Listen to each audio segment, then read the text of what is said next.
Hi hello ಎಲ್ಲರಿಗೂ ನಮಸ್ಕಾರ. ನನ್ನ ಕಾಲ್ಪನಿಕ ಕಥಾಲೋಕ ಯೂಟ್ಯೂಬ್ ಚಾನಲ್ಗೆ ಸ್ವಾಗತ. ಇನ್ನು ಯಾರೆಲ್ಲ ಸಬ್ಸ್ಕ್ರೈಬ್ ಆಗಿಲ್ವೋ ಬೇಗ ಸಬ್ಸ್ಕ್ರೈಬ್ ಆಗಿ, ಹಾಗೆ ಮುಂದಿನ ಅಪ್ಡೇಟ್ಸ್ ಗಳಿಗಾಗಿ ಬೆಲ್ ಐಕಾನ್ ಅನ್ನು ಒತ್ತುವುದು ಮರೆಯದು. ಶೇರ್ ಕಮೆಂಟ್ ಮಾಡೋದು ಮರೆಯದಿರಿ. ಮೀಟಿಂಗ್ ಮುಗಿಸಿ ಮನೆಗೆ ಬಂದಿದ್ದ. ಒಂದ್ ಕಡೆ ಪುಟಾಣಿ ನೆನಪಾದ್ರೆ ಮತ್ತೊಂದ್ ಕಡೆ ಯಾಕೋ ಅವನಿಗೆ ಅನ್ಕೊಂಡಂತ ಡಿಸೈನರ್ ಸಿಗ್ತಿಲ್ಲ ಅನ್ನೋ ಚಿಂತೆ. ಆ ಕ್ಲೈಂಟ್ನ ನೋಡಿದ್ರೆ ನನಗೆ ನಾವು ಅನ್ಕೊಂಡಂತೆ ಕೆಲಸ ಮಾಡ್ತಾರೆ ಅನ್ನಿಸ್ತಿಲ್ಲ ಬಾಸ್ ಎಂದು ದಿಗಂತ್ ಹೇಳಿದಾಗ, ನನಗೆ ಮಷಿನ್ ಬಳಸಿ ಡಿಸೈನ್ ಮಾಡೋರಿಗಿಂತ ಬರಿಗೈಯಲ್ಲಿ ಡಿಸೈನ್ ಮಾಡೋರು ಬೇಕು ಎನ್ನುವ ವಿರಾಜ್ ಸಿರಿ ಕೈಯಲ್ಲಿ ಡಿಸೈನ್ ಮಾಡ್ತಿದ್ದ ದಿನಗಳನ್ನು ನೆನೆದು, ನಾನು ಮಂಡೋದರಿಯ ಹಾಗೆ ಎಂದು ನಕ್ಕ. ಮಂಡೋದರಿ ಎಂದಿದ್ದು ಕೇಳಿ, ಬಾಸ್ ಅದೆಲ್ಲ ಓಕೆ, ನೀವು ಯಾಕೆ ಮಂಡೋದರಿನ ಹುಡ್ಕೋಕೆ ಹೋಗಲಿಲ್ಲ ಬಾಸ್? ಅವ್ರು ಯಾಕೆ ನಿಮ್ಮಿಂದ ದೂರ ಆದರು ಅಂತ ಈಗಲಾದರೂ ಹೇಳಿ ಬಾಸ್ ಎಂದು ಕೇಳಿದ ದಿಗಂತ್. ಅವಳನ್ನು ಹುಡ್ಕೋಕೆ ನಾನು ರೆಡಿ ಇದ್ದರೂ ಅವಳು ನನ್ನ ಹುಡ್ಕೋಕೆ ಬಿಡಲಿಲ್ಲ. ನಾನು ಅವಳು ದೂರ ಆಗುವಾಗ ನೀವು ನನ್ನ ಹುಡ್ಕೋ ಪ್ರಯತ್ನ ಮಾಡಲ್ಲ ಅಂತ ನನ್ನ ಮೇಲೆ ಆಣೆ ಮಾಡಿ ವಿರಾಜ್ ಸರ್ ಎಂದು ಕೇಳಿದ್ಲು. ನಾನು ರೋಷದಲ್ಲಿ, ನೀನು ಯಾವನ್ ಹುಡುಕಿ ಬರ್ತಾನೆ ಹೋಗಿ ಅಲ್ಲಿಂದ ಎಂದು ಬೈದು ಆಣೆ ಮಾಡಿದೆ.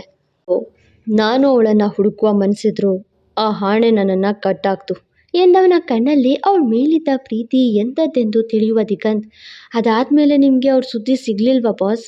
ಅಂದರೆ ಅವ್ರು ಹೀಗಾದರೂ ಹಾಗಾದರೂ ಅಂತ ಎಂದು ಕೇಳಲು, ಇಲ್ಲ ಎಂದ. 4 ವರ್ಷ ಆಯಿತು, ಕೋಪ ತಣ್ಣಗಾಗಿರುತ್ತೇನೋ, ಈಗ ಹುಡ್ಕೊಂಡ್ವಾ ಬಾಸ್ ಎಂದಾಗ, ನಾನು ವಿರಾಜ್ ಸಿಂಹಾದ್ರಿ, ಹೇಳಿದ್ದನ್ನು ಪಾಲಿಸೋದನ್ನೇ ಹೇಳೋನು. ಅವಳು ನನ್ನ ಮಂಡೋದ್ರಿ, ಅವಳಿಗೆ ಕೊಟ್ಟ ಮಾತಿಗೆ ವಿರುದ್ಧವಾಗಿ ನಡ್ಕೊಳ್ಳೋನಾಗಿದ್ದರೆ ಈಗಾಗಲೇ ಅವಳನ್ನು ಮೀಟ್ ಮಾಡ್ತಿದ್ದೆ ಎಂದು ಗಂಭೀರವಾಗಿ ಹೇಳಿದಾಗ, ಅಕಸ್ಮಾತ್ ನೀವಿಬ್ಬರು ಎದುರು ಬದ್ರು ಬಂದರೆ, ಅಚಾನಕ್ಕಾಗಿ ಮೀಟ್ ಆದರೆ ಎಂದು ಕೇಳಿದ ದಿಗಂತ್. ಆ ದಿನಕ್ಕೆ ಕಾಯ್ತಾ ಇದ್ದೀನಿ, ಆ ಕ್ಷಣಕ್ಕೆ ಕಾಯ್ತಾ ಇದ್ದೀನಿ.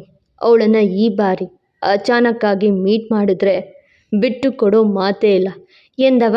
ಈ ಜನ್ಮದಲ್ಲಿ ನಾನು ನನ್ನ ಮಂಡೋದರಿನ ಒಂಟಿ ಮಾಡೋ ಮಾತೇ ಇಲ್ಲ ಎಂದು ಅಲ್ಲೇ ಇದ್ದ ವೈನ್ ಪೂರ ಕುಡಿದು ಹೋದ. ಹಾಗಾದರೆ ಆಕಸ್ಮಿಕ ಭೇಟಿ ಯಾವಾಗ ರಾಯರೇ ಎಂದುಕೊಂಡ ದಿಗಂತ್. ಆಮೇಲೆ ಏನಾಯಿತು ತಾತ ಎಂದು ಕಣ್ಣಗಲಿಸಿ ಕೇಳಿದ ಅಜ್ಜನ ತೊಡೆ ಮೇಲೆ ಮಲಗಿದ್ದ ಚೋಟು. ಪುಟ್ಟ ರಾಜ್ಕುಮಾರನ ಅಪ್ಪ ಬಂದ, ಅವನನ್ನು ಎತ್ತಾಡಿಸಿ ಮುದ್ದಾಡಿ ಇನ್ನು ಮುಂದೆ ತಾನೆಲ್ಲಿಗೂ ಹೋಗಲ್ಲ ಅಂತ ಎಂದು ರಮಣಕಾಂತ್ ಕತೆ ಮುಂದುವರಿಸುವಾಗ ಬರುವ ಸಿರಿ, ಅಪ್ಪ ಈ ರೀತಿ ಕತೆ ಹೇಳಬೇಡಿ ಅಂತ ಎಷ್ಟು ಸತಿ ಹೇಳಬೇಕು ನಿಮಗೆ? ಇವನಿಗೆ ಈ ರೀತಿ ಕತೆ ನೀವು ಹೇಳೋದು, ಅವನು ಪಪ್ಪ ಎಲ್ಲಿ ಅಂತ ಕೇಳೋದು, ನಾನು ಅವನಿಗೆ ಬೈಯೋದು, ಅವನು ಅಳ್ತಾ ಮಲ್ಗೋದು, ಇವೆಲ್ಲ ಬೇಕಾ ಎಂದು ಸಿಟ್ಟಲ್ಲಿ ಹೇಳಿ ಮಗನ ಕಡೆ ನೋಡ್ತಾ, ನಡಿ ಮಲಗಿವಂತೆ ಎಂದು ಕೈ ಹಿಡಿದಾಗ, ಪಪ್ಪ ಎಲ್ಲಿ ಮಮ್ಮ? ನಾನು ಅವ್ರನ್ನ ನೋಡಬೇಕು. ತಾತ ಹೇಳಿದ ಕಥೆಯಲ್ಲಿ ಇವತ್ತು ರಾಜ್ಕುಮಾರನ್ ಪಪ್ಪ ಬಂದರು, ಎಲ್ಲರ ಜೊತೆಗೆ ಡಿಶಮ್ ಮಾಡಿ ಪ್ರಿನ್ಸ್ನ ಕರ್ಕೊಂಡು ಹೋದ್ರು. ಹಾಗೆ ನನ್ನ ಪಪ್ಪ ಕೂಡ ಬರ್ತಾರಮ್ಮಮ್ಮ ಎಂದು ಮತ್ತೆ ಅದೇ ರೀತಿ ಹಠ ಹಿಡಿದ ಚೋಟು. ಮತ್ತೆ ಇದೇ ಪ್ರಶ್ನೆ ಮಾಡಿದ್ರೆ 2 ಕವಾತ ತಿಂತೀಯ ಅಷ್ಟೇ ನೀನು, ನಡಿ ಸುಮ್ಮನೆ ಎಂದು ಗದರಿ ರೂಮಿಗೆ ಕರ್ಕೊಂಡು ಬಂದಾಗ, ಎಲ್ಲರೂ ಪಪ್ಪನ ಬಗ್ಗೆ ಹೇಳೋವಾಗ ನಾನು ಏನು ಹೇಳಬೇಕು ಅಂತಲೇ ಗೊತ್ತಾಗಲ್ಲ. ನನ್ನ ಪಪ್ಪ ಹೇಗಿದ್ದಾರೆ ಮಮ್ಮ? ನನ್ನಂಗೆ ವೈಟ್ ಇದ್ದಾರಾ? ನನ್ನಂಗೆ ಸ್ಟ್ರಾಂಗ್ ಇದ್ದಾರಾ? ನನ್ನಂಗೆ ಅವ್ರಿಗೂ ರಾಮ್ನೇ ಇಷ್ಟನಾ? ನನ್ನಂಗೆ ಎಂದು ಆಸೆ ಕಂಗಳಲ್ಲಿ ಕೇಳ್ತಿದ್ದವನ ನೋಡಿ, ಸಾಕು ಈಗ ಮಲ್ಗು, ಹೀಗೆ ಪ್ರಶ್ನೆ ಮಾಡ್ತಿದ್ದೆ 4 ಬಾರಿಸ್ತೀನಿ ಎಂದು ಕೈ ತೋರಿಸಿದ್ಲು. ನನಗೆ ಯಾವಾಗಲೂ ಪಪ್ಪನ ಬಗ್ಗೆ ಕೇಳಿದ್ರೆ ಹೀಗೆ ಹೇಳ್ತೀರಾ ಅಲ್ವಾ? ಪಪ್ಪನ ತೋರಿಸೋವರೆಗೂ ಮಾತಾಡಲ್ಲ ನಾನು, ಹೆಚ್ಚು ಮಮ್ಮ ಎಂದು ಮೂತಿ ಊದಿಸಿದ. ಪ್ರತಿ ಬಾರಿ ಇದೇ ನಡೆಯುತ್ತೆ ಎಂದು ತಿಳಿದವಳು, ಆಯ್ತು ಬಿದ್ಕೋ ಹೋಗು ಎಂದಳು. ಇದು ನನ್ನ ರೂಮ್, ನೀವು ಹೋಗ್ಬೇಕು ಅಂತ ಹೇಳಿ ತಾತ ಎಂದ. ಅಪ್ಪ ನೋಡಿ ಅವನಿಗೆಷ್ಟು ಕೊಬ್ಬು ಎಂದು ಸಿರಿ ದುರ್ಗುಟ್ಟುವಾಗ, ಅವನಪ್ಪ ಕೂಡ ಹಾಗೆ ಅಲ್ವಾ ಎಂದು ನಕ್ಕು, ಸರಿ ನೀನು ಬಾ ಮಗಳೇ ಎಂದು ಅವಳನ್ನು ಪುಟಾಣಿ ರೂಮಿಂದ ಕರ್ಕೊಂಡು ಹೊರಬಂದರು.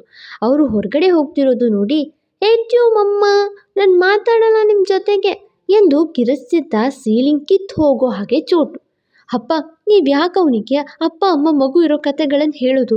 ಅವನಿಗೆ ಸಣ್ಣ ಮಕ್ಳಿಗೆ ಇರಬೇಕಾದ ಬುದ್ಧಿ ಇಲ್ಲ, ಎಲ್ಲ ಅವರಪ್ಪ ಲಂಕಾಧಿಪತಿ ಅಷ್ಟೇ ದೊಡ್ಡ ಬುದ್ಧಿ. ನೀವು ಕತೆ ಹೇಳೋದು ಕೇಳಿ ನನ್ನ ಪ್ರಾಣ ತಿಂತಾನೆ ಎಂದ್ಲು. ತಿನ್ನಲಿ ಅಂತಾನೆ ಹೇಳೋದು ಎಂದರು ರಮಣಕಾಂತ್. ಅಪ್ಪ ಎಂದು ಅಚ್ಚರಿಯಿಂದ ನೋಡುವಾಗ, ನನ್ನ ಮಗಳಿಗೆ ಗಂಡ ಬೇಡದೇ ಇರ್ಬೋದು, ನನ್ನ ಮೊಮ್ಮಗನಿಗೆ ಒಪ್ಪ ಬೇಕು, ಅದಕ್ಕೆ ಅವನು ಬಾಯಿ ಬಿಟ್ಟು ಕೇಳಿದರೆ ನೀನು ಅವನಿಗೆ ತಂದೆ ಕೊಡಿಸ್ತೀಯ ಅಂತ ಕತೆಗಳಲ್ಲಿ ಅಪ್ಪ ಇರೋದನ್ನೇ ಆಯ್ಕೆ ಮಾಡಿ ಹೇಳ್ತಾ ಇದ್ದೀನಿ ಎಂದರು ನೇರವಾಗಿ. ಅಂದರೆ ಅವ್ರು ಮಾಡಿದ್ದು ಸರಿ ಅಂತ ಒಪ್ಪಿ ಮತ್ತೆ ಅವ್ರ ಜೊತೆಗೆ ಸಂಸಾರ ಮಾಡಬೇಕಾ? ಅವ್ರ ಬಳಿ ನನ್ನ ಭಾವನೆಗಳಿಗೆ ಬೆಲೆ ಇಲ್ಲ, ಅಂಥವ್ರ ಬಳಿ ಇರೋದಕ್ಕಿಂತ ದೂರ ಇರೋದೇ ಒಳ್ಳೆಯದು. ಪ್ಲೀಸ್ ಅವನಿಗೇನೇನೋ ಹೇಳಿ ನನ್ನ ನೆಮ್ಮದಿನ ಹಾಳು ಮಾಡಬೇಡಿ ಅಪ್ಪ ಎಂದವಳ ತಲೆ ಸವರುತ್ತಾ, ರಾಯರ ಇಚ್ಛೆಯಂತೆ ಆಗಲಿ ಬಿಡಮ್ಮ. ಅಪ್ಪ ಮಗ ಸೇರೋದು ಭೇಟಿಯಾಗೋದು ಆ ರಾಯರ ಇಚ್ಛೆ ಆದರೆ ಏನು ಮಾಡ್ತೀಯ ಹೇಳು ಎಂದಾಗ, ಆಗಲ್ವಲ್ಲ ಅಪ್ಪ, ಅವರಾಗೆ ಅವರು ನನ್ನ ಹುಡ್ಕೋದಿಲ್ಲ ಅಂದಮೇಲೆ ನಮ್ಮ ಭೇಟಿ ಆಗೋದಿಲ್ಲ ಎಂದ್ಲು. ಆದರೆ ಎಂದು ಮತ್ತೆ ರಮಣಕಾಂತ್ ಪ್ರಶ್ನೆ ಮಾಡಿದಾಗ, ಆದರೂ ಅವರು ನನಗೆ ಏನೇನೂ ಅಲ್ಲ ಎಂದ್ಲು. ಅಳಿಯಂದಿರಿಗೆ ಚೋಟ ರಾವಣ ಇರೋದು ಗೊತ್ತಾದರೆ ಎಂದರು. ಗೊತ್ತಾಗಲ್ಲ ಎಂದ್ಲು. ಗೊತ್ತಾದರೆ ಎಂದು ಮತ್ತೆ ಕೇಳಿದಾಗ, ನಾನು ಹೇಳಲ್ಲ, ನೀವು ಹೇಳಬಾರ್ದು ಅಂತ ಮಾತು ತಗೊಂಡಿದ್ದೀನಿ. ವಿದ್ಯುತ್ ಕೂಡ ಹೇಳಲ್ಲ, ಅವನ ಬಳಿಯೂ ಆಣೆ ಪ್ರಮಾಣ ಆಗಿದೆ ಎಂದಳು. ಒಂದು ವೇಳೆ ಗೊತ್ತಾದರೆ ಎಂದಾಗ, ಗೊತ್ತಾದರೂ ಚೋಟು ಬಳಿ ಅವ್ರ ನೆರಳು ಸೋಕ್ಸೋಕೆ ಬಿಡಲ್ಲ ನಾನು. ನಾಳೆ ಹಬ್ಬ ಇದೆ, ಹೋಗಿ ಮಲ್ಗಿ ಅಪ್ಪ ಎಂದು ಅಲ್ಲಿಂದ ಹೋದ್ಲು. ಮಗನ ಮೇಲೆ ಪ್ರಾಣ ಇಟ್ಟಿರೋ ನೀನು ಅಪ್ಪ ಬೇಕು ಅಂದರೆ ಸುಮ್ಮನೆ ಇರ್ತೀಯ?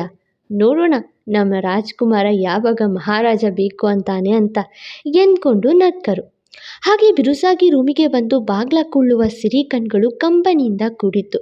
ವಿರಾಟ್ ಸರ್ಗೆ ನಾನು ಏನೇನೂ ಅಲ್ಲ. ಅವ್ರಿಗೆ ನನ್ನ ಭಾವನೆಗಳ ಮೇಲೆ ಸ್ವಲ್ಪನೂ ಕಾಳಜಿ ಇಲ್ಲ. ಅವರಂತೆ ಕಟುಕನ ಹಾಗೆ ನನ್ನ ಮಗ ಬೆಳೆಯೋದು ನನಗಿಷ್ಟ ಇಲ್ಲ.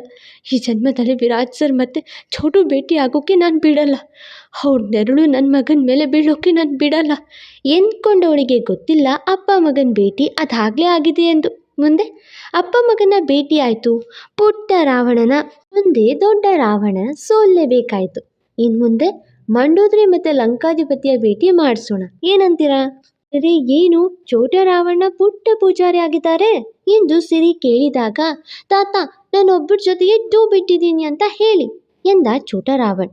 ಓ ಹೌದಾ, ಮೊಮ್ಮನ ಜೊತೆಗೆ ಮಾತಾಡಲ್ವಾ ಹಾಗಾದರೆ ಎಂದು ಸಿರಿ ಕೇಳಿದಾಗ, ತಾತ ಅವ್ರಿಗೆ ಹೇಳಿ ನನಗೆ ಸ್ಟ್ರಾಂಗ್ ಮೆಮೊರಿ ಇದೆ, ಏನೂ ಮರೆಯಲ್ಲ ಅಂತ ಎಂದ ಮೂತಿ ಉಬ್ಬಿಸ್ಕೊಂಡು. ಪುಟ್ಟಪ್ಪನಿಗೆ ಇಷ್ಟೊಂದು ಕೋಪ ಬರಲ್ವಲ್ಲ ಎಂದು ಸಿರಿ ಮಗನ ಎತ್ತರಕ್ಕೆ ಕೂತು ಕೆನ್ನೆ ಹಿಂಡಿ ಕೇಳಿದಾಗ, ತಾತ ಈ ಸತಿ ಐಸಿಟ್ರೆ ವೇಸ್ಟ್ ಅಂತ ಹೇಳಿ ಎಂದ ಕೈ ಕಟ್ಕೊಂಡು. ಸಿರಿಗೆ ಮಗನನ್ನ ಮುದ್ದಾಡಬೇಕು ಅನ್ನಿಸ್ತು. ಅರೆ ಪುಟಾಣಿ ಹತ್ರವೇ ಬಿಟ್ಕೊಳ್ಳದೆ ತಾತನ ಹಿಂದೆ ಓಡಿದ. ಅಮ್ಮನ ಮೇಲೆ ಮುನಿಸ್ಕೊಂಡಿದ್ದಾರೆ. ಮತ್ತೆ ಸಿಗುವ. Thank you. ಫಾಲೋ ಮಾಡಿ ಕಾಲ್ಪನಿಕ ಕಥಾಲೋಕ. ಮತ್ತೆ ಸಿಗುವ.